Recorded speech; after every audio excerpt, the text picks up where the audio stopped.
1984 RX7 top of the line SE.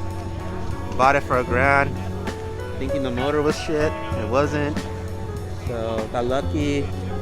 Basically a T3 suspension, whatever they have for it, I have on it. Shimmed the stock LSD, put a 4.7 in the rear end. Spent way too much money on exhaust and intake. I went backwards from fuel injection to carb. Has a Weber 48, a very dangerous old school cage, bolt-in cage, bucket seat, and an RD. That's about it. It's been the most reliable car since that I've ever bought. What's your favorite part about the car? The engine, the Weber said specifically. What part of the car do you just absolutely hate and you're gonna change it or fix it? The thing that I hate the most is the exhaust. I love it, but the fumes are too gnarly.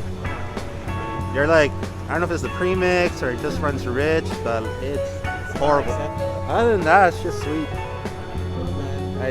It's a shame I can't drive it though. I'm afraid to drive it on the street. Where can people find you? Nowhere. On the street somewhere of some valley, but